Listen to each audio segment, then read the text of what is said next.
بسم الله الرحمن الرحيم يا أيها الذين آمنوا لا تأكلوا أموالكم بينكم بالباطل إلا أن تكون تجارة عن تراض منكم ولا تقتلوا أنفسكم إن الله كان بكم رحيما.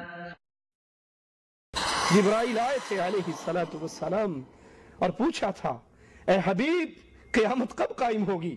کہا جیسے پوچھنے والا نہیں جانتا ایسے میں بھی نہیں جانتا.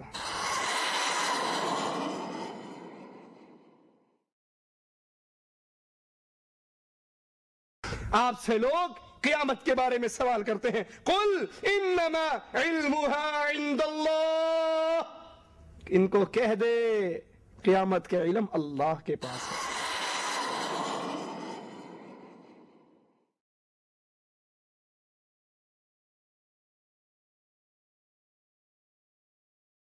اللہ کہتا نبی آپ نہیں جانتے، ان منافقین کو ہم جانتے ہیں. دعوے دار سنو گے آپ جو یہ کہے نبی کو علم غیب نہیں، بڑا گستاخ ہے، قرآن کو کیا کہو گے؟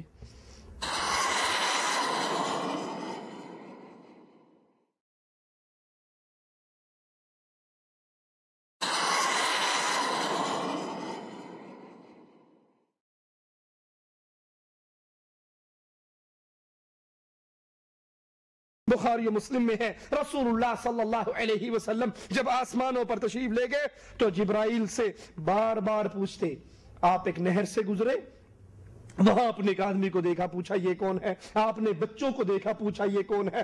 آپ نے ایک بوڑھے بزرگ کو دیکھا، پوچھا یہ کون ہے؟ اگر نبی عالم الغیب تھے تو پوچھ کیوں رہے تھے؟ رضی اللہ تعالی عنہ، مومنوں کی ماں عائشہ، نبی کی گھر والی عائشہ.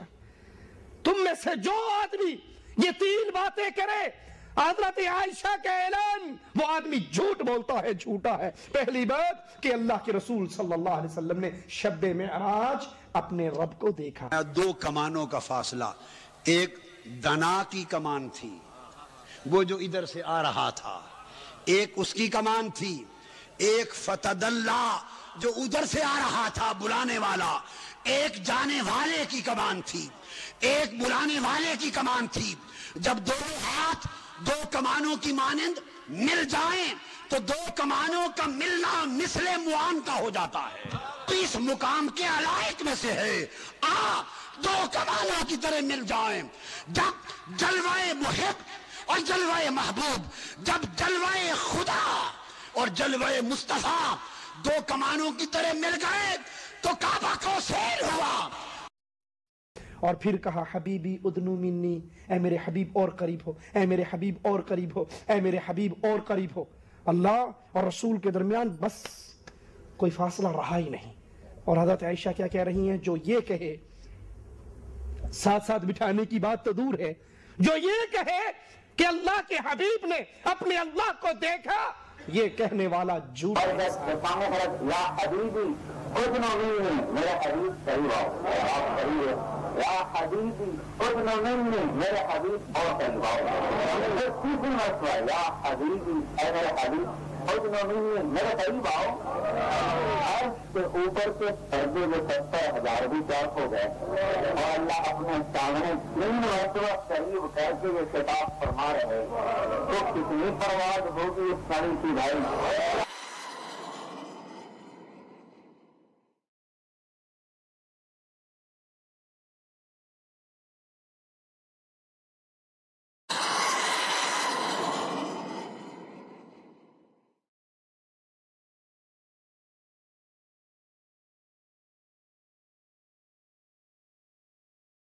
بسم الله الرحمن الرحيم قل لا أقول لكم عندي خزائن الله ولا أعلم الغيب ولا أقول لكم إني ملك إن أتبع إلا ما يوحى إلي قل هل يستوي الأعمى والبصير أفلا تتفكرون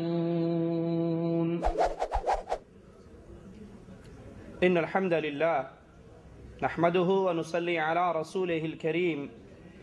أعوذ بالله من الشيطان الرجيم. بسم الله الرحمن الرحيم. ولولا إذ سمعتموه قلتم ما يكون لنا أن نتكلم بهذا سبحانك هذا بهتان عظيم.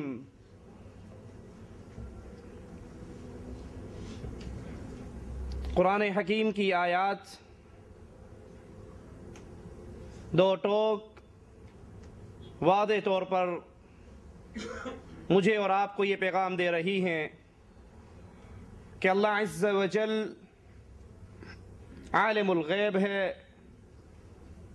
اور اللہ عز و جل جب چاہتا ہے اپنے نبیوں میں سے جو بات چاہتا ہے ان کو اطلاع دے دیتا ہے، اور اگر اللہ اطلاع نہ دے، اللہ وحی نہ بھیجے، تو انبیاء کو بھی اس بات کی خبر نہیں ہوا کرتی۔ جیسے پچھلی آیت میں ہم نے سنا کہ نبوت سے پہلے اللہ کے رسول صلی اللہ علیہ وسلم کو علم غیب نہیں تھا۔ پچھلے درس میں ہم نے یہ آیت بیان کی تھی، ما کنت تدری مل کتاب ولا الایمان۔ اے محمد صلی اللہ علیہ وسلم، آپ کو یہ علم نہیں تھا کہ کتاب کیا ہے، قرآن کیا ہے اور ایمان کیا ہے۔ آئیے اب نبوت کے دور کو دیکھتے ہیں۔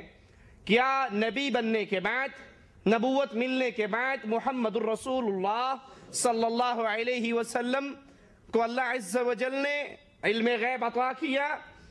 یہ بات بڑی کھلی اور واضح ہے کہ رسول اللہ صلی اللہ علیہ وسلم کو اللہ عز و جل نے بہت سی باتوں کی خبر دی، قبر کے حالات کی خبر دی، حشر کے معاملات کی خبر دی، آنے والی قوموں کی خبر دی۔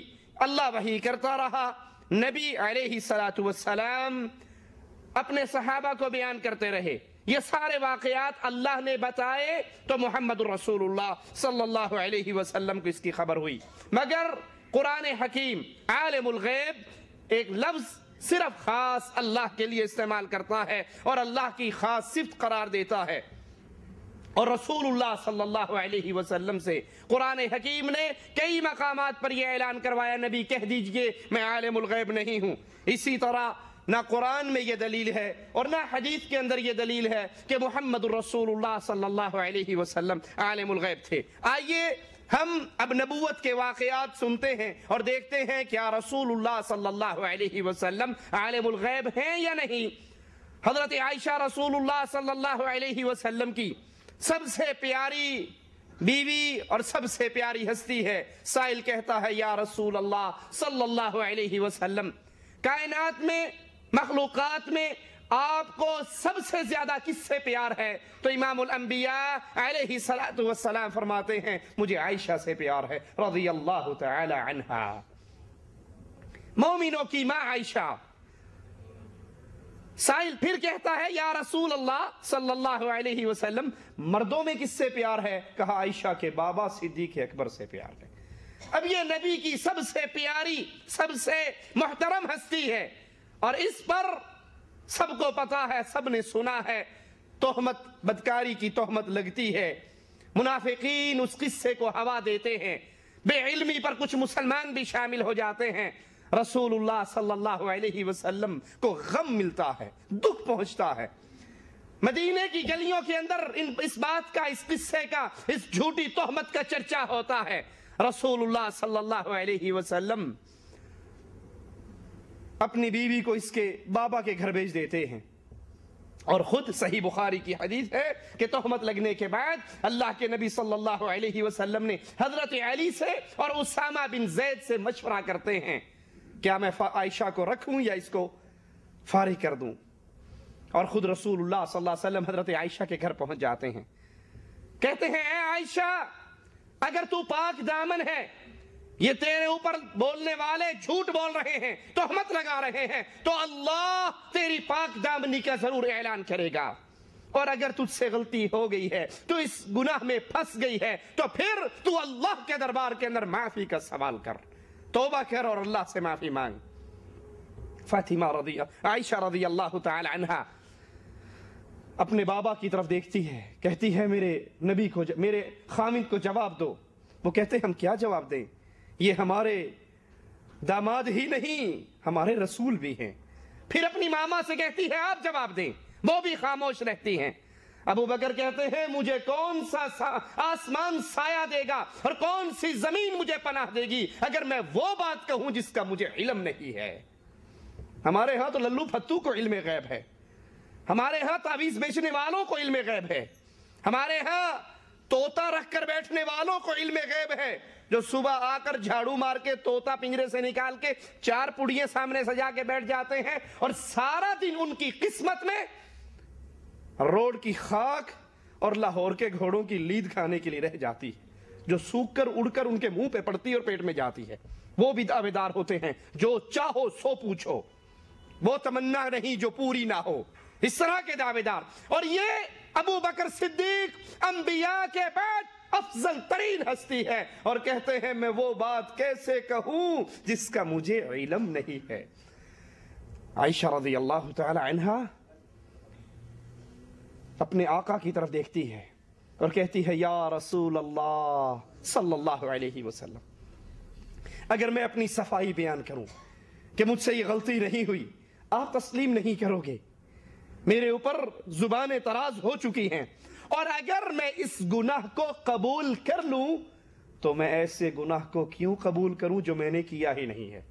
میں اس موقع پر وہی کہتی ہوں جو یوسف کے بابا نے کہا تھا، میرا مقدمہ اللہ کے دربار میں ہے۔ چہرہ پلٹتی ہے، کروٹ لیتی ہے اور ادھر منہ کر کے اپنی چارپائی پہ لیٹ جاتی ہیں۔ ابھی اللہ کے حبیب علیہ الصلوۃ والسلام حضرت عائشہ کے بستر پر موجود ہے، چارپائی سے اٹھتے نہیں ہیں، آسمان سے وحی اتر جاتی ہے، نبی کے اوپر وحی کے آثار غالب ہو جاتے ہیں، اور جب وحی ختم ہوتی ہے کہتے ہیں عائشہ مبارک ہو، اللہ نے تیری برات کا اعلان رہتی دنیا تک کے لیے قرآن میں نازل کر دیا۔ ماں کہتی ہے عائشہ کھڑی ہو، اپنے نبی کا شکریہ ادا کر۔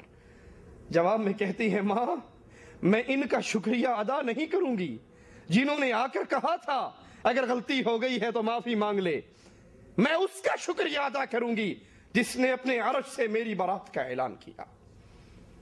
اللہ کے نبی علیہ الصلوۃ والسلام رئیس المنافقین کو تو چھوڑ دیتے ہیں، اور باقی وہ مسلمان جو بے علمی میں یا منافقین کی سازشوں میں پھنس کے اس میں داخل ہو جاتے ہیں ان کے اوپر حد قائم کرتے ہیں، ان کو درے مارتے ہیں۔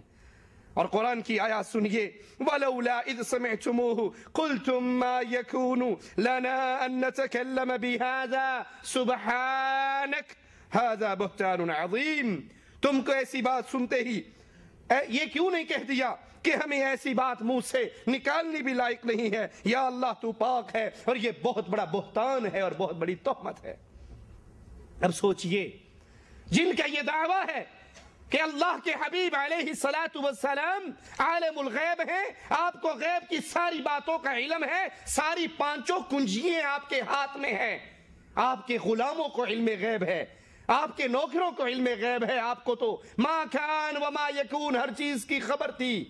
اگر خبر تھی تو نبی علی سے مشورہ کیوں کر رہے تھے؟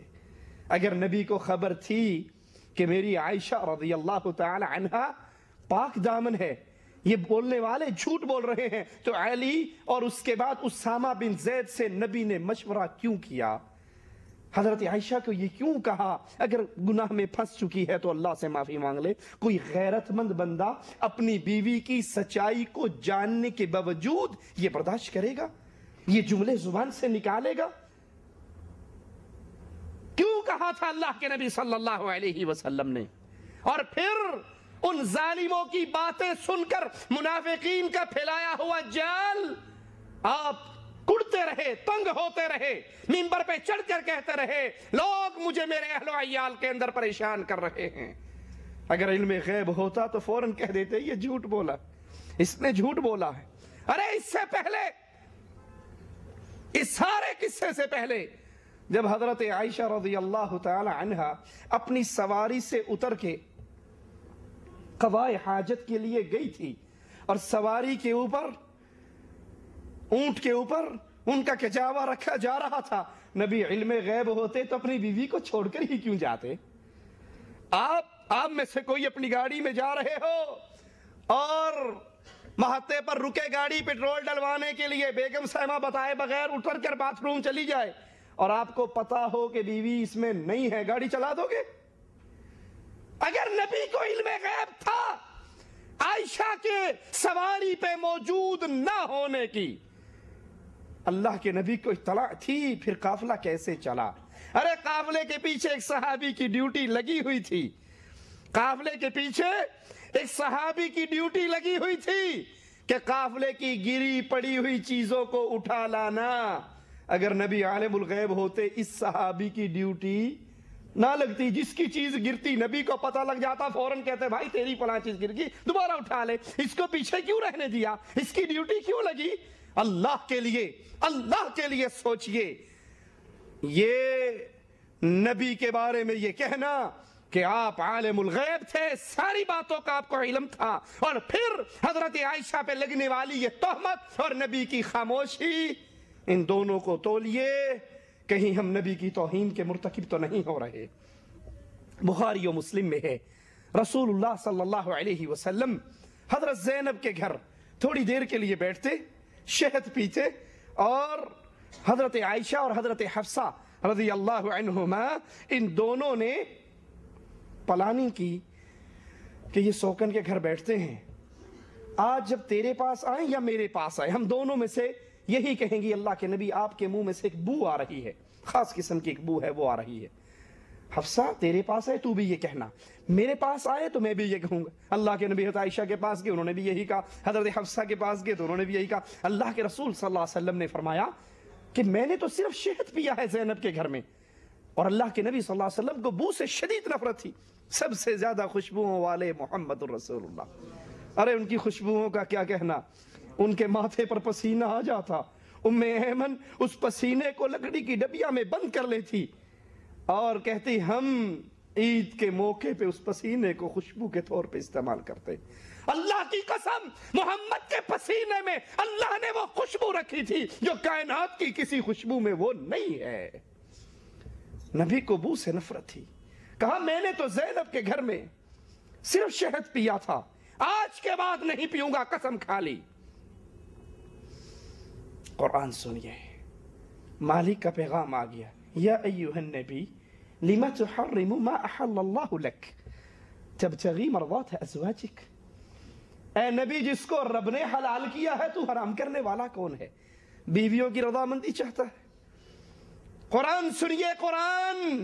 اگر نبی عالم الغیب ہوتے فوراً عائشہ سے کہتے، حفصہ سے کہتے مجھے تو تمہاری پلاننگ کا پتا ہے، جو تم نے باتیں آپس میں طے کی وہ مجھے پتا ہے. نبی وہ قسم نہ کھاتے، اس کو چھوڑنے کا اعلان نہ کرتے. پھر قرآن کی ہی آیت ہے فَلَمَّا نَبَّاهَا بِهِ قَالَتْ مَنْ أَنْبَاكَ هَذَا قَالَ نَبَّانِيَ الْعَلِيمُ الْخَبِيرُ. نبی نے اپنی بیوی کو کہا، اس کی بات بتائی تو فوراً کہنے لگی من انباک ھذا، تجھے یہ خبر کس نے پہنچائی ہے؟ کہا مجھے اس نے پہنچائی ہے جو علیم بھی ہے اور خبیر بھی ہے، مجھے اللہ عز و جل نے یہ بات بتائی. اگر رسول صلی اللہ علیہ وسلم کو علم غیب ہوتا، ارے کافر، دوسرے کافر عمیر اس کا نام ہے، ایک کافر سردار کے ساتھ حطیم میں اکٹھا ہوتا ہے اور جنگ بدر میں مارے جانے والوں کا ذکر کرتے ہیں. عمیر کہتا ہے اللہ کی قسم اگر میرے اوپر قرضے نہ ہوتے، میرے چھوٹے چھوٹے بچے نہ ہوتے، میں محمد کے سر کو کاٹ ڈالتا صلی اللہ علیہ وسلم. نعوذ باللہ ثم نعوذ باللہ. دوسرے سردار نے کہا اگر یہی بات ہے تیرا قرضہ میرے ذمہ، تیرے بچے میری کفالت میں، اللہ کی قسم ایسے ہی پالوں گا جیسے اپنے بچوں کو پالتا ہوں. جاؤ اور محمد کا کام تمام کر دو. گلے میں تلوار لٹکاتا ہے، مدینے میں پہنچ جاتا، رسول اللہ صلی اللہ علیہ وسلم کے پاس آتا ہے، آ کر بیٹھتا ہے. نبی پوچھتے ہیں ہاں کس نیت سے آئے ہو؟ کہا میرا بیٹا آپ کے ہاں گرفتار ہے، اس کو چھڑوانے کے لیے آیا ہوں، اس کے لیے آیا ہوں. آپ نے کہا سچ بتاؤ کس لیے آئے ہو؟ وہ پھر کہتا ہے نہیں اور کوئی پلاننگ نہیں، میں تو اپنے بیٹے کے لیے آیا ہوں. کہا نہیں، پھر مجھ سے سنو، میں تجھے بتاتا ہوں، تو اور فلاں سردار حتیم میں اکٹھے بیٹھے، تم نے بیٹھ کے پلاننگ کی، اور پلاننگ کرنے کے بعد تو میرے قتل کے ارادے سے آیا ہے، تیرے اور تیرے ارادے میں اللہ حائل ہو چکا ہے۔ یہ سنتے ہی وہ کہنے لگا اشہد ان لا الہ الا اللہ واشہد انک رسول اللہ کی قسم، اے اللہ کے رسول، اس وقت میں اور وہ ہم دو تھے، تیسرا کوئی نہیں تھا، یہ اطلاع آپ کو میں مانتا ہوں عرش والے نے دی ہے، اور میں آپ کو سچا رسول مانتا ہوں۔ اللہ چاہے اپنے نبی کو بتا دے اور اللہ نہ چاہے اپنے حبیب کو نہ بتائے تو آپ کو خبر، اگر علم غیب ہوتا تو کہتے عائشہ رضی اللہ تعالی عنہا، اے حفصہ، اے مومنوں کی ماں، تم دونوں نے بیٹھ کر پلاننگ کی ہے اور میں عالم الغیب ہوں، مجھے پتا ہے، لیکن آپ کو نہ پتا لگا، آپ سمجھے واقعی میرے منہ سے بو آ رہی ہے، اور آپ نے شہد نہ کھانے کا اعلان کیا، عرش والے نے آپ کو کہا جس کو اللہ نے حلال کیا ہے آپ اس کو کیوں حرام کرتے ہو؟ فلما نبأها به قالت من أنبأك هذا قال نبأني العليم الخبير۔ جب نبی کریم نے اپنی اس بیوی کو یہ بات بتائی تو وہ کہنے لگی آپ کو اس کی خبر کس نے دی؟ تو کہا سب جاننے والے نے، خبیر اور علیم ذات نے، یعنی اللہ عز و جل نے مجھے اس بات کی خبر دی۔ سورۃ نساء آیت نمبر 64 کو سنیے، مالک فرماتا ہے وَرُسُلًا قَدْ قَصَصْنَاهُمْ عَلَيْكَ مِن قَبْلُ وَرُسُلًا لَمْ نَقْصُصْهُمْ عَلَيْكَ، ہم نے آپ سے پہلے بہت سے رسولوں کے واقعات آپ سے بیان کیے اور بہت سے رسولوں کے بیان نہیں کیے۔ اللہ کہہ رہے نبی بہت سے رسولوں کے قصے میں نے تجھے سنائے ہیں اور بہت سے رسولوں کے قصے نہیں سنائے۔ اگر نبی علم غیب کے مالک ہوتے تو قرآن یہ قصے کیوں بیان کرتا اور یہ کیوں کہتا کہ بہت سے بھی تجھ سے چھپے رہ گئے، بہت سوں کا تجھے علم نہیں ہے؟ ان اللہ عنده علم الساعہ، وہ اللہ عز و جل ہے جس کے پاس قیامت کا علم ہے۔ جبرائیل آئے تھے علیہ السلام اور پوچھا تھا اے حبیب قیامت کب قائم ہوگی؟ کہا جیسے پوچھنے والا نہیں جانتا ایسے میں بھی نہیں جانتا، ہاں کچھ نشان یہ اللہ نے بتائی ہے، وہ نشان یہ بتا سکتا ہوں، قیامت کا وقت خاص ایک اللہ کو علم ہے، وہ کسی کو نہیں پتا۔ وَيُنَزِّلُ الْغَيْثَ وَيَعْلَمُ مَا فِي الْأَرْحَامِ وَمَا تَدْرِي نَفْسٌ مَاذَا تَكْسِبُ غَدًا وَمَا تَدْرِي نَفْسٌ بِأَيِّ أَرْضٍ تَمُوتُ۔ قیامت کا علم اللہ کے پاس، بارش کب برسے گی علم اللہ کے پاس۔ اگر محکمہ موسمیات والے بتاتے ہیں وہ اسباب اختیار کر کے بتاتے ہیں، وہ اسباب کے تابع ہیں اور ان کا علم بھی یقینی نہیں ہوتا۔ وَيَعْلَمُ مَا فِي الْأَرْحَامِ، ماں کے پیٹ میں لڑکا ہے یا لڑکی، الٹرا ساؤنڈ کر کے بتاتے ہیں تو اسباب اختیار کرتے ہیں۔ مالک وہ ہے کہ ابھی یہ نطفہ قرار نہیں پکڑتا اور اللہ کو علم ہوتا ہے کہ اس کے ہاں لڑکا دینا ہے یا لڑکی۔ يَهَبُ لِمَن يَشَاءُ إِنَاثًا وَيَهَبُ لِمَن يَشَاءُ ذُكُورًا أَوْ يُزَوِّجُهُمْ ذُكْرَانًا وَإِنَاثًا وَيَجْعَلُ مَن يَشَاءُ عَقِيمًا، یہ لڑکے اور لڑکی کا علم بھی خاص اللہ کے پاس ہے۔ وَمَا تَدْرِي نَفْسٌ مَاذَا تَكْسِبُ غَدًا، کسی کو نہیں پتا کل میں کیا کماؤں گا، اور وَمَا تَدْرِي نَفْسٌ بِأَيِّ أَرْضٍ تَمُوتُ، کسی کو نہیں پتا میری موت کہاں واقع ہونے والی ہے۔ یہ علم صرف اللہ کے پاس ہے۔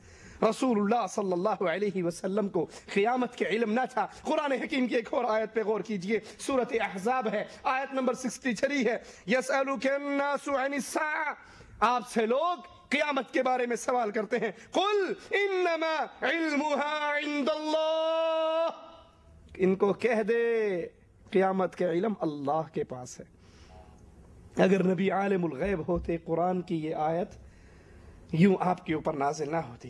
وَمَا يُدْرِيكَ لَعَلَّ السَّاعَةَ تَكُونُ قَرِيبًا، اور آپ کو کیا پتا کہ بہت ممکن ہے قیامت بہت قریب ہو۔ اللہ عز و جل کو علم ہے قیامت کب آئے گی، بارش کب برسے گی، ماں کے پیٹ میں کیا ہے، انسان کل کیا کمائے گا، انسان کہاں پر مرے گا۔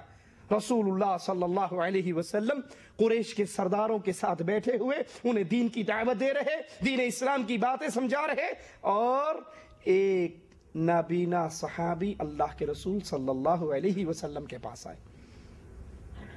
آپ سے دین کے مسئلے پوچھنے لگے.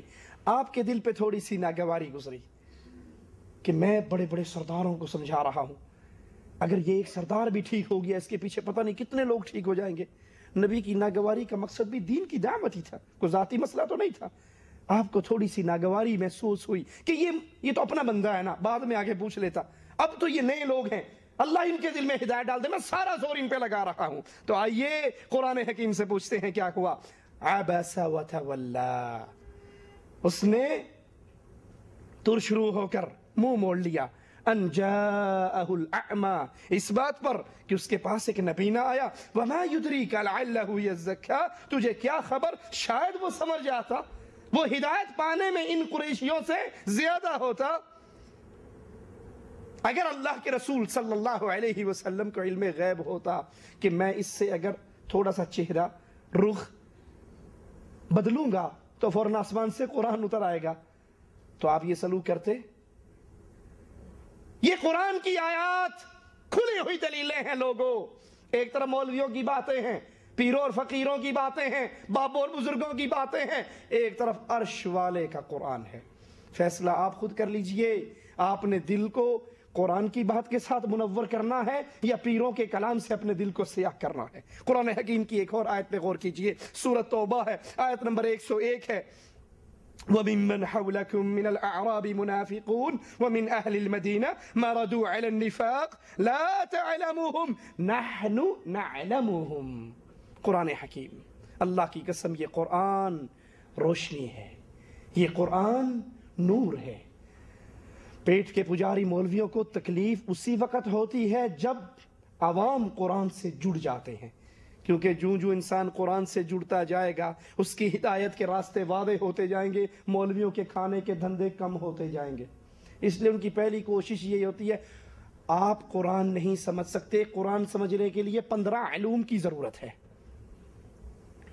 اور قرآن کیا کہہ رہا ہے سنیے, ذرا غور کیجئے. اور کچھ تمہارے گرد و پیش والوں میں اور کچھ مدینے والوں میں ایسے منافق ہیں کہ نفاق کی حد کمال کو پہنچ چکے ہیں. لا تعلمهم, اے نبی آپ ان کو نہیں جانتے. نحن نعلمهم, ہم ان کو جانتے ہیں. اللہ کہتا نبی آپ نہیں جانتے, ان منافقین کو ہم جانتے ہیں.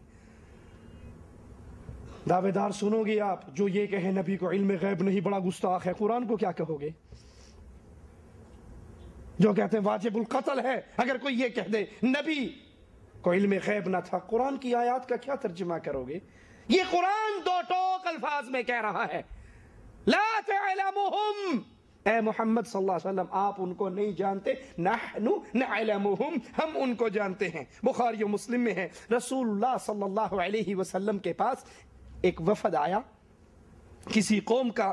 آپ نے پوچھا یہ لوگ کس قوم کے ہیں, یہ وفد کہاں سے آیا ہے؟ اگر نبی عالم الغیب ہوتے آپ کو یہ پوچھنے کی ضرورت تھی؟ آپ کو یہ پوچھنے کی ضرورت تھی؟ یہ اپنے پیروں کے قصے بیان کرنے والے مولانا الیاس قادری صاحب کا قصہ ہم نے آپ کو پچھلے درس میں بھی سنایا تھا کہ پیر اور مرید اکٹھے جا رہے, پیر کے دل میں صرف یہ وسوسہ آیا کہ آج لوگ پیر صاحب کو سلام نہیں کر رہے. مرید کے دل میں یہ وسوسہ آیا, اتنا سوچنا تھا کہ دنیا سلام کے لیے ٹوٹ پڑی اور یہ پیر صاحب سے دور ہو گیا. تو پھر اس کے دل میں خیال آیا کہ اس سے تو وہی بہتر تھا کہ میں کم از کم پیر صاحب کے ساتھ تو تھا نا. دیکھا فوراً لوگ پیچھے ہٹ گئے اور پیر صاحب نے مسکرا کر کہا کہ لوگوں کے دل میری مٹھی میں ہے, جب چاہوں اپنی طرف کر لوں, جب چاہوں اپنے سے پیچھے کر دوں. دلوں کے راز یہ پیر جان لیتے ہیں. اور یہ بخاری و مسلم وہ دو کتابیں ہیں جن کا مقام قرآن کے بعد صحیح ترین کتابوں میں شمار ہوتا ہے. اور اللہ کے نبی صلی اللہ علیہ وسلم آنے والے وفد کے بارے میں پوچھ رہے ہیں یہ کس قوم کے لوگ ہیں اور یہ کہاں کے لوگ ہیں. بخاری و مسلم میں ہے, رسول اللہ صلی اللہ علیہ وسلم جب آسمانوں پر تشریف لے گئے تو جبرائیل سے بار بار پوچھتے.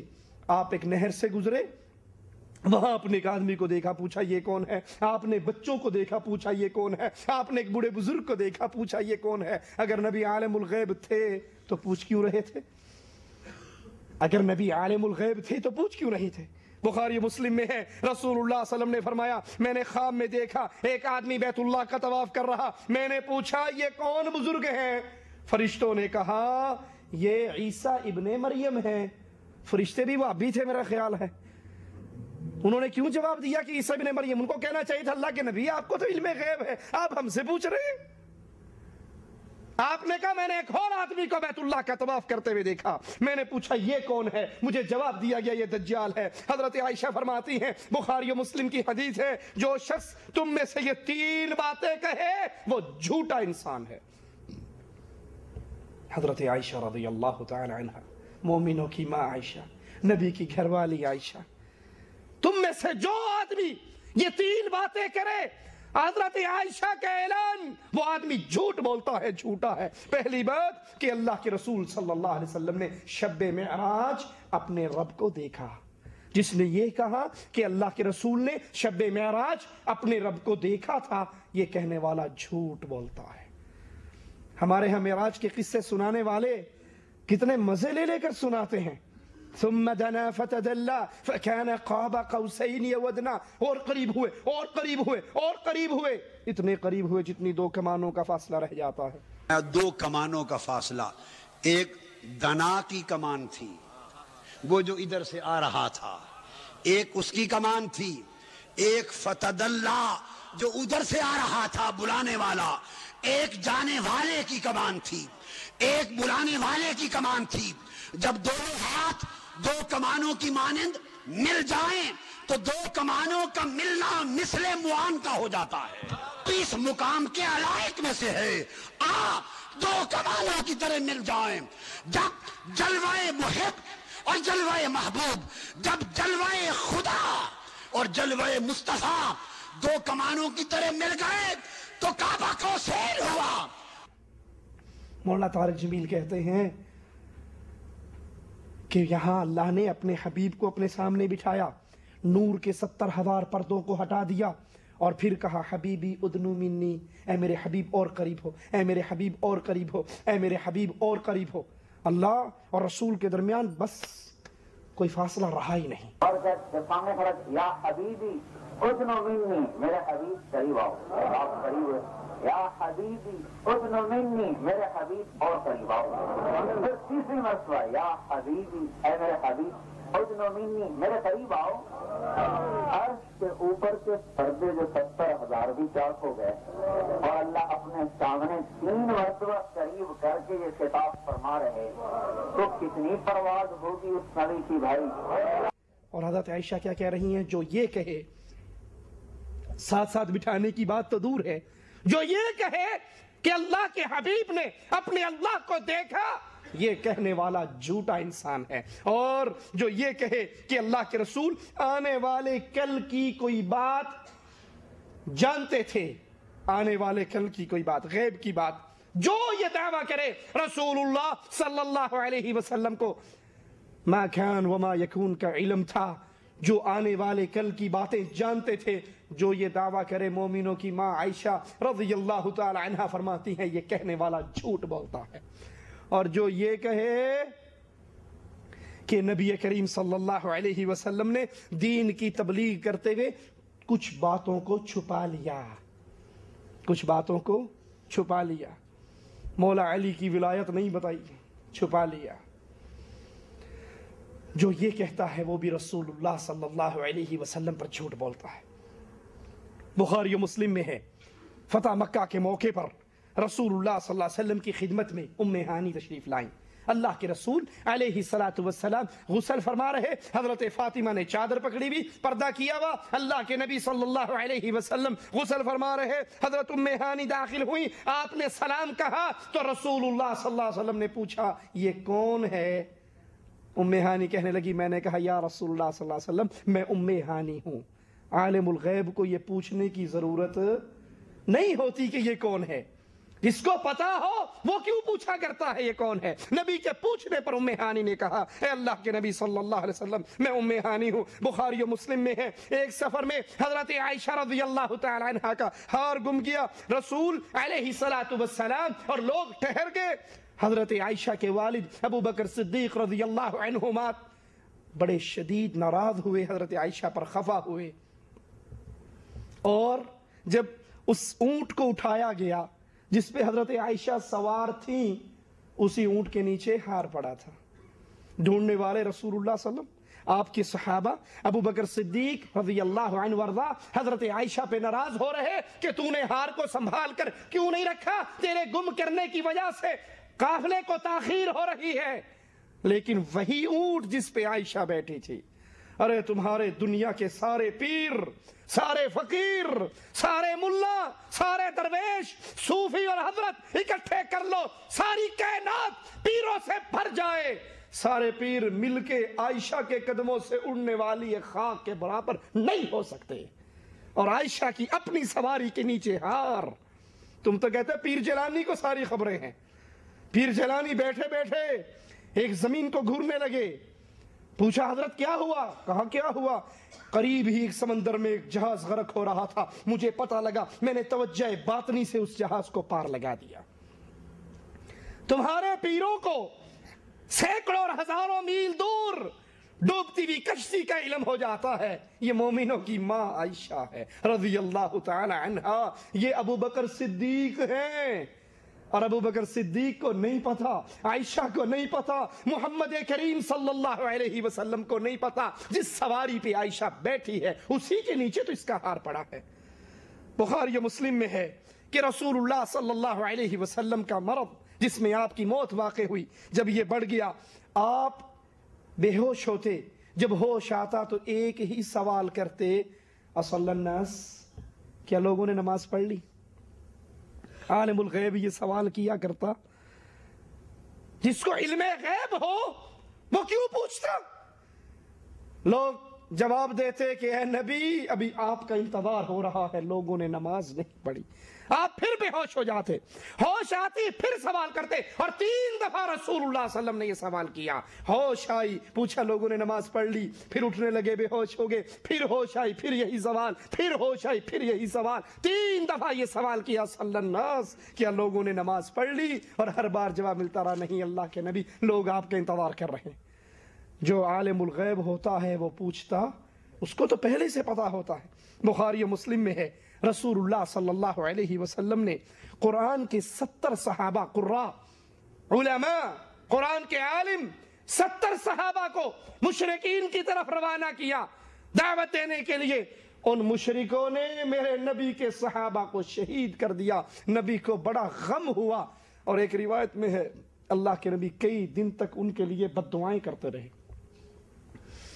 اگر رسول اللہ صلی اللہ علیہ وسلم عالم الغیب ہوتے اور آپ کو پتا ہوتا کہ ان صحابہ کو لے جا کر فلاں جگہ پہ شہید کر دیا جائے گا، آپ اپنے صحابہ کو روانہ کرتے اللہ کے لیے۔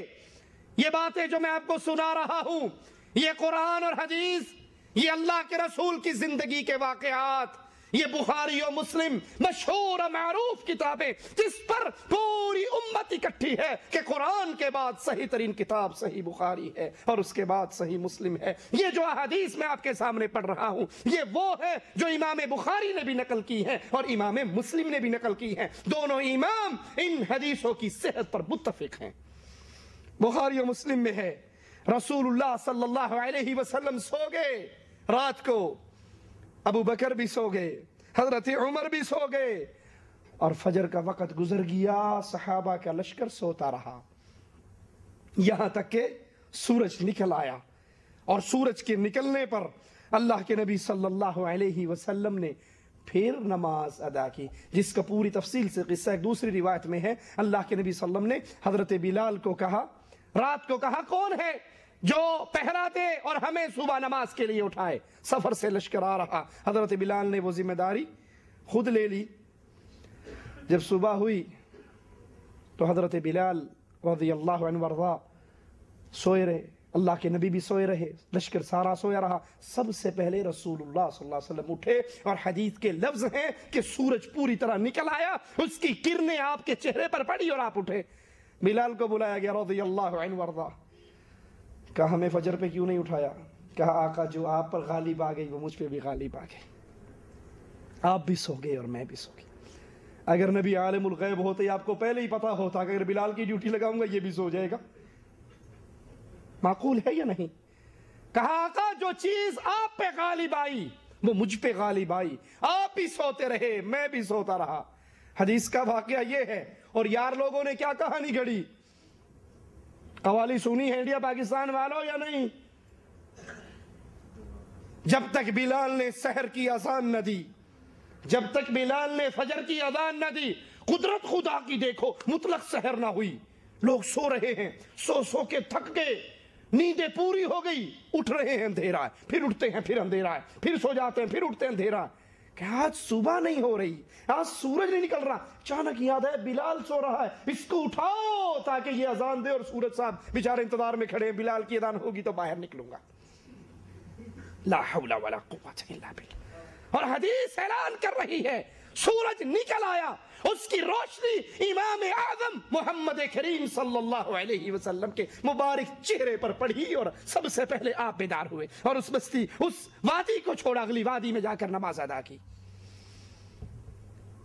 کیوں ٹی وی کے اوپر ایک مولوی صاحب کی تقریر ہم سن رہے، جس نے اللہ کے سورج کو بھی اللہ کے نبی صلی اللہ علیہ وسلم کے انڈر کیسے کیا، سنیے۔ کہتا ہے حضرت علی رضی اللہ عنہ وارضاہ کی گود میں رسول اللہ صلی اللہ علیہ وسلم سو رہے، عصر کی نماز کا وقت نہیں، عصر کی نماز کا وقت گزر گیا۔ حضرت علی اب نبی کو نہ اٹھائیں کہ کہیں میرے نبی کی نیند نہ خراب ہو جائے، اور رونے لگ گئے۔ وہ آنسو اللہ کے نبی کے چہرے پر گرے، آپ اٹھ کر بیٹھ گئے۔ علی کیوں رو رہے ہو؟ کہا اللہ کے نبی میری عصر کی نماز قضا ہو گئی۔ کہا فکر کیوں کرتے ہو، میں تمہیں بھی پڑھوا دیتا ہوں۔ کہا نبی آپ پڑھوا تو دو گے لیکن قضا ہی پڑھوں گا نا، وقت تو نکل گیا، سورج تو ڈھل گیا، عصر کا اول وقت تو نکلے۔ کہا اگر قضا پڑھاؤں تو کیا فائدہ ہے؟ نبی نے فوراً سورج کو اشارہ کیا، سورج اپنے مقام پہ واپس ہے۔ کہا علی جلدی نماز پڑھ لے۔ علی نے نماز پڑھی، سورج پھر چلا گیا۔ سے سورج کو نکالتا ہے، مشرق میں غروب کرتا ہے، اور میرے رب کی یہ خصوصیت بھی ہے، وہ چاہے تو مغرب سے سورج کو نکال دے اور مشرق میں غروب کر دے۔ یہ دلیل ایسی تھی کہ دور گزرتا رہا، وقت کا دہرہ بہتا رہا، لوگوں کے ذہن میں یہ بات تھی کہ خدا وہ ہے جو مغرب سے بھی سورج کو نکال کے مشرق میں غروب کر سکتا ہے۔ تمام دور کو آپ دیکھ لیجئے، ہر دور کے اندر حضرت ابراہیم علیہ السلام کی شاندار دلیل کو تسلیم کیا جانے لگا، اور اللہ اکبر، ایک وقت تو ایسا بھی آ گیا کہ لوگوں کے ذہن میں یہ بات بیٹھ چکی تھی کہ خدا وہ ہے کہ جو مغرب سے سورج کو نکال سکتا ہے۔ اب آئیے مقام صحبہ ہے، حضور کریم علیہ السلام غالباً کسی غزوے یا جنگ سے واپس آ رہے ہیں، حضور نے عصر کی نماز پڑھ لی ہے، پیارے علی نے عصر کی نماز نہیں پڑھی ہے۔ حضور کریم علیہ السلام حضرت علی کے زانو پر سر رکھ کے سو جاتے ہیں۔ علی کی قسمت پہ سلام، علی کی تقدیر پر سلام، علی کی گود پر سلام۔ اللہ اکبر، ایک رحل تو وہ ہے کہ جس پہ قرآن ہوتا ہے، ایک رحل یہ ہے کہ اس پر سر مصطفیٰ کریم علیہ السلام رکھا ہوا ہے۔ حضرت علی ہے، پیارے مصطفیٰ کریم علیہ السلام کے چہرے مبارکہ کو دیکھ رہے ہیں۔ اللہ اکبر، وقت کا دائرہ بہتا رہا، عصر کی نماز کا وقت چلا گیا۔ اب یہ نماز کا وقت گیا، پیارے علی کی آنکھوں میں آنسو آ گئے، موتیاں بن کر چہرے مصطفیٰ کریم علیہ الصلوۃ والسلام پہ برسنا شروع ہو جاتے ہیں۔ پیارے مصطفیٰ کی آنکھ بیدار ہوتی ہے۔ فرمایا علی کیا ہو گیا کہ میں تمہاری نگاہوں میں، تمہاری آنکھوں میں آنسو دیکھ رہا ہوں؟ عرض کی یا رسول اللہ صلی اللہ علیہ وسلم، عصر کا وقت آیا چلا گیا، میں نے نماز نہیں پڑھی، میری نماز چلی گئی ہے، اس وجہ سے میں رو رہا ہوں۔ پیارے مصطفیٰ کریم علیہ السلام نے گویا فرمایا اے علی، تم نے میری محبت میں نماز قضا کی ہے، میں تم کو قضا نہیں پڑھنے دوں گا، ادا پڑھواؤں گا۔ پیارے علی نے فرمایا کیا کریں گے؟ فرمایا دوبارہ سے سورج کو لوٹا دوں گا۔ پیارے مصطفیٰ کی انگلی کا اشارہ ہوتا ہے، خدا کی قسم دیکھنے والی آنکھوں نے دیکھا کہ ڈوبا ہوا سورج واپس آ جاتا ہے۔ آئیے اس سوال کی طرف کہ قوم اس بات کو اپنے دل و دماغ میں بٹھا چکی تھی کہ خدا وہ ہے جو مغرب سے سورج کو نکال سکتا ہے۔ یہاں پیارے مصطفیٰ کریم علیہ السلام نے مغرب سے ڈوبے ہوئے سورج کو نکال دیا۔ یہ سورج اللہ کے حکموں کے اندر ہے، اللہ اپنے نبیوں کو معجزے عطا کرتا ہے۔ چاند کے دو ٹکڑے ہوئے، یہ نبی کا معجزہ ہے، لیکن یہ بنائی ہوئی باتیں کہ حضرت بلال نے اذان نہیں دی تو فجر کا سورج ہی نہیں طلوع ہوا، یہ قوال جھوٹی کہانی اور جھوٹے قصے بیان کرتے ہیں۔ بخاری و مسلم میں ہے، حضرت عائشہ رضی اللہ تعالی عنہ فرماتی ہیں رسول اللہ صلی اللہ علیہ وسلم میرے پاس تشریف لائے، ایک عورت بیٹھی ہوئی تھی تو اللہ کے نبی نے پوچھا اے عائشہ یہ کون عورت ہے؟ تو میں نے کہا اللہ کے نبی یہ فلاں ابن فلاں، فلاں بنت فلاں، یہ فلاں عورت ہے۔ نبی عالم الغیب تھے تو آپ کو یہ پوچھنے کی ضرورت کیا تھی یہ عورت کون ہے؟ آپ کو یہ پوچھنے کی حاجت نہ رہتی۔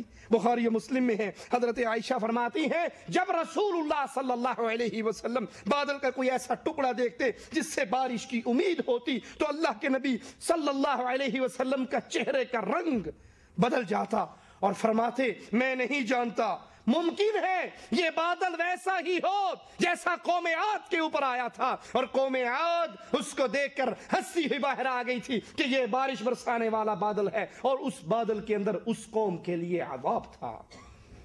نبی کیا فرما رہے ہیں؟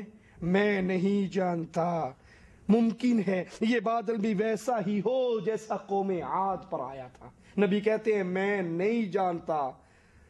مولوی الیاس قادری صاحب کہتے ہیں کہ نبیوں کو سارا علم غیب ہوتا ہے، نبی کے غلاموں کو علم غیب ہوتا ہے، نبی کی شان کا کیا کہنا۔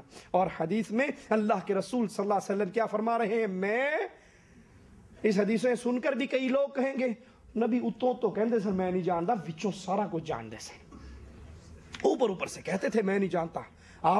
آپ کو چھپانے کا حکم دیا گیا تھا۔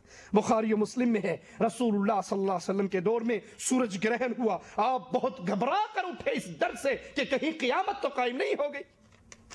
سورج کے گرہن ہونے پر اللہ کے نبی گھبرا گئے کہ کہیں قیامت تو قائم نہیں ہو گئی، اور اس ڈر سے اٹھے۔ جو عالم الغیب ہو اس کو ڈرنے کی ضرورت، اس کو یہ غم کرنے کی ضرورت۔ بخاری و مسلم میں ہے رسول اللہ صلی اللہ علیہ وسلم کی بیٹی کی وفات ہوئی، آپ تشریف لائے اور فرمایا جب غسل سے فارغ ہو جاؤ تو مجھے خبر دینا۔ پھر جب غسل سے فارغ ہو گئے تو آپ کو خبر دی گئی۔ آپ نے کہا جب میری بیٹی کو غسل دینے سے فارغ ہو جاؤ تو مجھے خبر دینا۔ یہ کیوں کہا؟ عالم الغیب کو تو پتا ہوتا ہے کہ غسل ہو گیا، اس کے سامنے تو پوری کائنات انگوٹھے کے ایک ناخن میں دیکھتا ہے۔ عالم الغیب کو یہ کیا حاجت ہے وہ کہے جب تم غسل دے کے فارغ ہو جاؤ تو پھر مجھے اطلاع دینا، اور پھر نبی کو اطلاع دی گئی۔ اللہ کے نبی علیہ الصلوۃ والسلام کی ایک صحابیہ فوت ہو گئی، اس کی خبر میرے نبی کو کسی نے نہ دی۔ آپ نے کچھ دنوں کے بعد پوچھا وہ فلاں، اور ایک روایت میں ہے وہ مسجد کی صفائی کرنے والی تھی۔ آپ نے پوچھا وہ عورت نظر نہیں آتی، فرمایا یا رسول اللہ صلی اللہ علیہ وسلم وہ تو فوت ہو گئی۔ آپ نے کہا تم نے مجھے کیوں نہیں بتایا؟ دلونی علی قبرہا، اب مجھے اس کی قبر کے بارے میں بتاؤ کہاں ہے۔ نبی کا یہ سوال اللہ کے لیے اپنے دلوں میں اس کو جگہ دیجیے، تم نے مجھے کیوں نہیں بتایا؟ یعنی اگر تم مجھے نہ بتاؤ تو مجھے اس چیز کی خبر، اب مجھے بتاؤ اس کی قبر کہاں پر ہے۔ عالم الغیب کو یہ کہنے کی حاجت نہیں ہوتی کہ تم نے مجھے کیوں نہیں بتایا، اس کو تو پہلے سے اطلاع ہوتی ہے کون مرے گا، کب مرے گا، کہاں مرے گا۔ جیسے یا حسین کرنے والوں کی کتاب میں لکھا ہے، اصول کافی میں یہ روایت موجود ہے کہ ہمارے ائمہ یعلمون متى یموتون ولا یموتون الا باختیارہم، ہمارے اماموں کو پتہ ہوتا ہے غیب کی ساری باتوں کا، اور انہیں یہ بھی پتا ہوتا ہے کہ کب مرنا ہے، اور وہ جب بھی مرتے ہیں اپنے اختیار سے مرتے ہیں، اپنے اختیار کے بغیر نہیں مرتے۔ اور دوسری کتاب میں لکھا ہے ما من امام الا مات مقتولا او مسموما، ہمارے جتنے امام ہیں یا تو ان کو ظلم کی حالت میں شہید کیا گیا ہے یا ان کو زہر دے کر مارا گیا ہے۔ میں کہتا ہوں عقل کے اندھو، دعویٰ کرتے ہوئے کچھ تو غور کیا کرو۔ ایک طرف تم نے دعویٰ کیا کہ ہمارا امام جب مرتا ہے اپنی مرضی سے مرتا ہے، اور دوسری طرف تم کہتے ہو کہ ہمارا امام جب بھی مرا ہے اس کو زہر دے کر مارا گیا ہے۔ اس کا مطلب ہے امام صاحب کو پتا ہوتا تھا اس کھانے میں زہر ہے یا اس پانی میں زہر ہے، وہ جان بوجھ کے کھا پی لیتے تھے۔ اس کا مطلب ہے سارے خودکشی مر کر کے مرے نا، جو جان بوجھ کے زہر کھا کر مرے وہ تو خودکشی کر کے مرا ہے۔ اگر تم یہ کہو کہ رسول اللہ صلی اللہ علیہ وسلم کو علم غیب ہے تو پھر آپ نے کیوں کہا کہ وہ بی بی مری تھی، تم نے مجھے اس کی خبر کیوں نہیں دی تھی، اور اب مجھے خبر دو، دلونی علی قبرہا، اس کی خبر کہاں ہے۔ بخاری و مسلم میں ہے حضرت ابو ذر فرماتے ہیں میں نے دیکھا رسول اللہ صلی اللہ علیہ وسلم رات کو اکیلے جا رہے، میں بھی اللہ کے نبی صلی اللہ علیہ وسلم کے پیچھے چلنے لگا، اور اس کے بعد اللہ کے نبی رکے اور مڑ کر دیکھا، پوچھا کون میرے پیچھے آ رہا ہے؟ ابو ذر نے کہا یا رسول اللہ صلی اللہ علیہ وسلم میں ابو ذر آپ کے پیچھے آ رہا۔ عالم الغیب کو پوچھنے کی ضرورت نہیں ہوتی میرے پیچھے کون آ رہا ہے۔ بخاری و مسلم میں ہے دو عورتیں اللہ کے نبی صلی اللہ علیہ وسلم کے دروازے پر آئیں اور ان کے سامنے سے حضرت بلال گزرے اور انہوں نے کہا اے بلال ہمارے یہ سوالات ہیں، جا رسول اللہ صلی اللہ علیہ وسلم سے ان کا جواب لے کر آ، لیکن نبی کو نہ بتانا ہم کون ہیں۔ یہ بھی وہ اپنا سن، ان کو نہیں پتا تھا کہ نبی کو تو پہلے سے پتا ہے میرے دروازے پہ کون آیا ہے۔ احمد رضا خان صاحب بریلوی ملفوظات احمد رضا میں اپنے پیر کا واقعہ لکھتے ہیں، سید بدوی کبیر کا۔ سید بدوی کبیر، اس کا مرید عبد الوہاب شعرانی اپنے علاقے سے پیر صاحب کے عرس کے لیے چلنے لگا، اور پیر صاحب قبر کا پردہ ہٹا کے بار بار وہ جو خاص لوگ مراقبہ کر کے بیٹھے ہوتے نا، ان سے پوچھتے عبد الوہاب نہیں آیا، عبد الوہاب نہیں آیا؟ تو نے کہا جی ابھی نہیں آیا۔ تو جب آ گئے تو وہ کہنے لگے مراقبہ والے، بھی تم کہاں رہ گئے تھے؟ کہا کیوں؟ کہا پیر صاحب بار بار پوچھ رہے تھے عبد الوہاب نہیں پہنچا، ابھی تک نہیں پہنچا۔ کہا اچھا پیر صاحب کو پتا ہوتا ہے؟ کہا صرف پتا ہوتا ہے۔ پیر صاحب کہتے ہیں میرا کوئی مرید اپنے گھر سے نکلے، اگر اس کی ایک رسی بھی گر جائے اس کا ذمہ دار بھی میں ہوتا ہوں۔ میں نے پہلے بھی کہا تھا نا، جھوٹ کے پاؤں۔ جب پیر صاحب اتنی کرنی والے ہیں اور ان کو اتنی غیب کی خبر ہوتی ہے، کتنی، یہی عبد الوہاب شعرانی جب آ رہے تھے نا تو راستے میں کنیز پر ان کی نظر پڑ گئی، پہلی نظر تھی، وہ کنیز نظر کے ذریعے دل میں اتر گئی، انہوں نے سر جھکا لیا۔ اب عبد الوہاب شعرانی ان سے پوچھنے لگے کہ عبد الوہاب شعرانی سے بدوی کبیر پوچھنے لگے وہ جس پہ نظر پڑی تھی تمہیں اچھی لگی؟ کہا ہاں شیخ، کام کر گئی۔ کہا جاؤ خوش ہو جاؤ، وہ ہم نے تمہیں ہی با کر دی۔ امام صاحب پریشان کہ وہ تو اس تاجر کی کنیز تھی، پیر جی مجھے دے رہے ہیں۔ کہا بھی یہ سوچ ہی رہا تھا، وہ تاجر کنیز والا آ کر کہنے لگا پیر صاحب یہ کنیز میں نے آپ کے دربار کے نام ہی با کر دی۔ اور پیر صاحب نے کہا اب دیر کاہے کی ہے، شعرانی اس کو پکڑو اور فلاں حجرے میں لے جاؤ، اور انا للہ و انا الیہ راجعون۔ جھوٹ کے پاؤں نہیں ہوتے نا۔ اس پورے قصے میں جھوٹ کہاں آپ کو ملے گا؟ جھوٹ ملے گا کہ ایک طرف تو پیر صاحب کے مریدوں نے دعویٰ کیا کہ جب مرید نکلتا ہے اس مرید کی رسی بھی گر جائے تو پیر صاحب اس کے ذمہ دار ہیں، ان کو پتا ہوتا ہے رسی گر گئی۔ اور دوسری طرف کیا پوچھ رہے ہیں؟ عبد الوہاب نہیں آیا، عبد الوہاب نہیں آیا۔ اگر وہ عالم الغیب تھا تو اسے پوچھنے کی حاجت کیا تھی کہ نہیں آیا؟ اسے تو پتا ہوگا نا 10 کلومیٹر رہ گیا، 5 رہ گیا، فلاں جگہ پہ پانی پینے کھڑا ہو گیا، فلاں جگہ۔ جس کو رسی گرنے کی خبر ہوتی ہے اس کو یہ نہیں پتا کتنی دیر رہ گئی اس کے پہنچنے میں۔ اللہ کے نبی صلی اللہ علیہ وسلم مڑے، پوچھا کون ہے میرے پیچھے آنے والا؟ کہا اللہ کے نبی میں ابو ذر ہوں۔ جو عالم الغیب ہوتا ہے اسے پوچھنے کی حاجت نہیں ہوتی۔ رسول اللہ صلی اللہ علیہ وسلم کے پاس یہ 2 عورتیں آئیں، بلال کو دے کر کہا جاؤ سوال پوچھو۔ اللہ کے نبی صلی اللہ علیہ وسلم کے پاس بلال پہنچے، آقا 2 عورتیں باہر کھڑی سوال کر رہی ہیں۔ آپ نے پوچھا ہے بلال یہ 2 عورتیں کون ہیں؟ کہا اللہ کے نبی زینب نام کی ہیں۔ آپ نے پوچھا کون سی زینب؟ اپنے پیروں کے متعلق دعویٰ کرتے ہو کہ ہمارے پیر کو اپنی قبر پہ آئے ہوئے مرید اور مریدنی کی خبر ہوتی ہے، گھوڑے پہ آیا ہے یا اونٹ پہ آیا ہے یا کھوتی پہ آیا ہے یہ بھی پتا ہوتا ہے۔ اپنے پاس سے نہیں کہہ رہا۔ فضائل عام کے اندر مولانا ذکریہ صاحب لکھتے ہیں کہ جماعت ایک سخی کی قبر کی زیارت کے لیے گئی اونٹ پہ بیٹھ کر، جب سو گئے رات کو قبر والا خواب میں آیا اونٹ والے کے، بڑا چالاک تھا، اس کو سارا پتا تھا کس کا اونٹ ہے، کسی اور کے خواب میں نہیں آیا، اونٹ والے کے میں آیا، کوئی مسٹیک نہیں ہوئی اس سے۔ کہنے لگا تم میری قبر پہ آئے ہو، خالی پیٹ چلے جاؤ تو بری بات ہے، یہ اونٹ مجھے دے دو، میرا اصیل اونٹ گھر میں کھڑا ہے، اس کے بدلے وہ لے لو۔ خواب ہی خواب کے اندر سودا طے ہو گیا، ادھر سودا طے ہوا، ادھر یہ سارے اٹھ کے دیکھے تو اونٹ صاحب پہلے سے نہر ہو چکے ہیں، اس کا گوشت بنایا کھایا پیا، واپس آ رہے تھے تو آگے سے ایک نوجوان ملا، تم میں سے فلاں ابن فلاں کون ہے یہ سوال کر رہا؟ اس نے کہا میں ہوں۔ کہا تو نے میرے ابے کے ہاتھ پہ کچھ بیچا تھا؟ کہا خواب کے اندر سودا ہوا تھا۔ کہا اس نے مجھے بھی خواب میں آ کر کہا اگر تو میرا حلالی بیٹا ہے تو یہ میرا اونٹ اس کو دے دے۔ اور نبی پوچھ رہے ہیں اے بلال محمد کے دروازے پہ جو عورتیں آئی ہیں وہ کون ہیں؟ کہا اللہ کے نبی زینب نامی عورت ہے۔ آپ نے کہا کون سی زینب؟ یعنی کس قبیلے کی وہ عورت ہے؟ نبی تو اپنے دروازے پہ کھڑی ہوئی عورتوں کے بارے میں نہ جانے کہ یہ کون ہے، اتنا بھی آپ کو غیب کی خبر نہ ہو، اور یہ پیروں کے بارے میں دعوے دار ہے کہ مرنے کے بعد، قبر میں دفن ہونے کے بعد اس کو پتا ہے میری قبر پہ 5 آدمی آئے ہیں، اونٹ پہ آئے ہیں، پھر باہر نکلتا ہے، اونٹ نہر کرتا ہے اور واپس داخل ہو جاتا ہے۔ آگے پولیس چوکی لگی ہوئی تھی، یہ بیگم کو مل کر کیوں نہیں آیا؟ انا للہ و انا الیہ راجعون۔ بخاری و مسلم میں ہے، اللہ کے نبی فرماتے ہیں سمجھنا ہو نا اللہ کی قسم تو ایک حدیث بھی کافی ہے، سمجھنا ہو تو ایک حدیث بھی کافی ہے، لیکن آج اللہ کے فضل سے علم غیب اللہ کا خاصہ ہے، اس مسئلے پہ ایک نہیں درجنوں روایات آپ کے سامنے رکھتا ہوں، ہو سکتا ہے کسی کے دل میں کوئی روایت اتر جائے۔ آقا فرماتے ہیں، بخاری و مسلم کی روایت ہے، میں اپنے گھر میں جاتا ہوں، بستر پہ پڑی ہوئی کھجور مجھے ملتی ہے، میں اس کو اٹھا کر کھانا چاہتا ہوں، لیکن یہ سوچ کر رک جاتا ہوں کہیں یہ کھجور صدقے کی نہ ہو، کہیں یہ کھجور صدقے کی نہ ہو، یہ سوچ کر یہ ڈر کر میں اس کھجور کو پھینک دیتا ہوں، کھاتا نہیں ہوں۔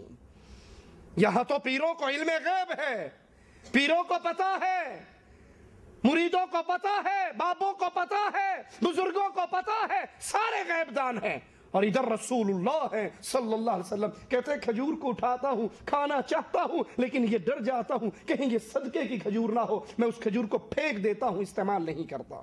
بخاری و مسلم میں ہے، رسول اللہ صلی اللہ علیہ وسلم کی خدمت میں کوئی چیز کھانے کے لیے لائی جاتی تو اللہ کے نبی پوچھتے یہ تحفہ ہے یا یہ صدقہ ہے؟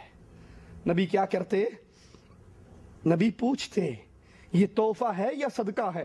اگر کوئی کہتا اللہ کے نبی یہ صدقہ ہے تو آپ اپنا ہاتھ روک لیتے، اور اگر کوئی کہتا کہ یہ تحفہ ہے تو آپ وہ چیز کھا لیتے۔ ایک شخص کے مسلمان ہونے کا قصہ آتا ہے جس نے آپ کے سامنے پہلے صدقے کی چیز رکھی، آپ نے نہیں کھائی، اس نے کہا نشانی ہماری سابقہ کتاب میں جو تھی پوری ہو گئی، اس نے پھر ہدیہ دیا، آپ نے وہ کھا لیا، کہا دوسری نشانی بھی پوری ہو گئی۔ اللہ کے نبی پوچھتے یہ آنے والی چیز صدقے کی ہے یا یہ آنے والی چیز تحفے کی ہے؟ اور اگر تحفہ ہوتا تو کھاتے، صدقہ ہوتا تو اللہ کے نبی نہ کھاتے۔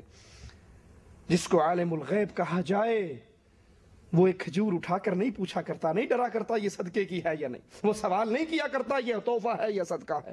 بخاری و مسلم کی یہ روایت سنیے، اللہ کے نبی فرماتے ہیں مجھے لیلۃ القدر کی شب قدر دکھائی گئی اور پھر میرے ذہن سے اس کو مٹا دیا گیا، مجھے بھلا دی گئی۔ میں عالم الغیب اگر ہوتا، اللہ کے نبی عالم الغیب ہوتے تو اپنے صحابہ سے کیوں کہتے شب قدر کو رمضان کی آخری عشرے کی راتوں میں تلاش کرو؟ آپ عالم الغیب ہوتے بتا دیتے، نہیں، فرمایا مجھے بتائی گئی، مجھے دکھائی گئی شب قدر اور پھر بھلا دی گئی۔ بخاری مسلم میں ہے، اللہ کے رسول صلی اللہ علیہ وسلم حج کے موقع پر مکہ میں حضرت عائشہ کے گھر تشریف لاتے ہیں، ان کے ہاں آتے ہیں تو حضرت عائشہ رو رہی ہوتی ہیں، آپ پوچھتے ہیں عائشہ کیوں رو رہی ہو؟ اور جو یہ پوچھے کیوں رو رہی ہو، اس کا مطلب اس کو رونے کا سبب علم نہیں ہے، وہ عالم الغیب نہیں ہے، کیوں رو رہی ہو؟ تو کہنے لگی اب میرا عمرہ تو ہو گیا۔ آپ نے پوچھا کیا ہوا؟ کہا میں نماز پڑھنے کے قابل نہیں رہی، کہ یعنی میرا حیض کا وقت آ گیا ہے۔ اللہ کے نبی صلی اللہ علیہ وسلم مجھ سے پوچھ رہے ہیں اے عائشہ رضی اللہ تعالی عنہا تم کیوں رو رہی ہو؟ اور وہ رونے کا سبب بیان کرتی ہیں جو نبی کو اس کی خبر نہیں تھی۔ اور عالم الغیب کے سامنے ہر چیز واضح ہوتی ہے، وہ صرف ایک اللہ کی ذات ہے۔ بخاری و مسلم میں ہے، رسول اللہ صلی اللہ علیہ وسلم نے فرمایا حج کے موقع پر صحابہ کرام سے کہ تم بھی حلال ہو جاؤ، اور اگر وہ بات مجھے پہلے سے معلوم ہوتی جو بعد میں معلوم ہوئی۔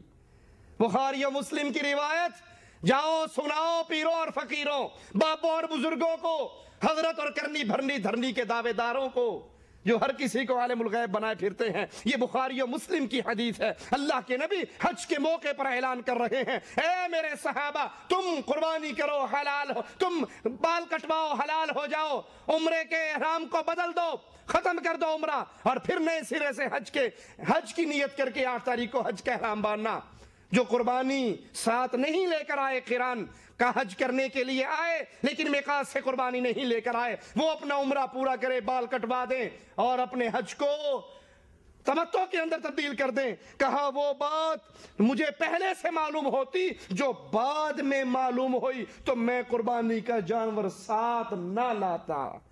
وہ بات جو مجھے پہلے معلوم نہیں تھی بعد میں معلوم ہوئی۔ عالم الغیب اس طرح کی بات کیا کرتے۔ اللہ عالم الغیب ہے، جس کو ساری باتوں کا، ساری چھپی ہوئی باتوں کا علم ہے، اس کے سامنے کوئی چیز چھپی ہوئی نہیں ہے۔ وہ کالی سیاہ چیوٹی، کالی رات کالے پہاڑ کی جڑ میں چلتی ہے تو مالک اپنے عرش پہ ہوتے ہوئے اس کو وہاں پہ دیکھتا بھی ہے، اس کا رزق پہنچاتا بھی ہے۔ رسول اللہ صلی اللہ علیہ وسلم نے عبد الرحمن بن عوف پر کچھ زردی سا رنگ نشان دیکھا تو پوچھا، عبد الرحمن یہ کیا ہے؟ یہ کیسا نشان ہے؟ جیسے عورتیں خوشبو استعمال کرتی ہیں نا، زعفران کی خوشبو یا کوئی اور، اس طرح کا پیلا رنگ ان کے کپڑوں پہ دیکھا، پوچھا یہ کیا ہے؟ تو عبد الرحمن ابن عوف رضی اللہ عنہ وارضاہ فرمانے لگے، یا رسول اللہ صلی اللہ علیہ وسلم، میں نکاح کر چکا ہوں۔ آپ نے فرمایا تو نے ولیمہ کیا ہے؟ کہا نہیں۔ کہا پھر ولیمہ بھی کر، بھلے ایک بکری ہی ذبح کر دے۔ جو عالم الغیب ہوتا ہے اس کو تو پتا ہوتا ہے نا، میرے صحابی نے نکاح کیا ہے، اس سے پوچھنے کی کیا حاجت اور کیا ضرورت ہوتی ہے؟ اللہ ہمیں ہدایت پر چلائے، اللہ ہمیں ہدایت کی راہ دکھائے، اللہ حق کو حق جان کر اس کے اوپر عمل کرنے کی توفیق عطا فرمائے، باطل کو باطل جان کر اس سے دور رہنے کی توفیق عطا فرمائے۔ اللہ ہم سب کے گناہوں کو معاف فرما دے، اللہ ہماری خطاؤں کو معاف فرما دے، اللہ ہماری سیاہکاریوں کو معاف فرما دے۔ اللہ دین اسلام اور توحید کے مسائل کو ہمارے سینوں کو روشن کر دے اور ہمارے سینوں کو منور کر دے، اور دین کی بات کو سمجھنا ہمارے لیے آسان کر دے۔ اللہ گمراہ لوگوں کی گمراہیوں سے ہمیں بچا دے، جو مولویوں کے روپ میں تیری مخلوق کو اللہ توحید کی راہ سے روک کر شرک کی راہ پہ چلاتی ہے۔ اللہ ان ظالموں کے ظلم سے ہمیں معاف فرما، ہمیں محفوظ فرما۔ اللہ ہمیں جو قرضوں میں دبے ہوئے ہیں ان کے قرض ادا فرما۔ اللہ جو پریشان حال ہیں ان کی پریشانی دور فرما۔ اللہ جو بے اولاد ہیں ان کو نیک اولاد عطا فرما۔ اللہ جن کو اولاد دی ہے ان کو نیک تربیت کرنے کی توفیق عطا فرما اور ان کی اولاد کو نیکی کے راستے پر چلا۔ ہم میں جن کے والدین فوت ہو گئے تیرے پاس آگے، اللہ تو ان پہ رحمتیں فرما، ان کو جنت فردوس میں جگہ عطا فرما، ان کے بیٹوں اور بیٹیوں کو ان کے لیے صدقہ جاریہ بنا، اور جو زندہ ہیں مولا ان کی خدمت کر کے ہمیں جنت میں جانے کی توفیق عطا فرما۔ یہ مضمون انشاءاللہ باقی ہے، اگلے درس میں اس کو پورا کریں گے۔ اقول قولی ھذا واستغفر اللہ لی ولکم ولسائر المسلمین فاستغفروہ انہ هو الغفور الرحیم۔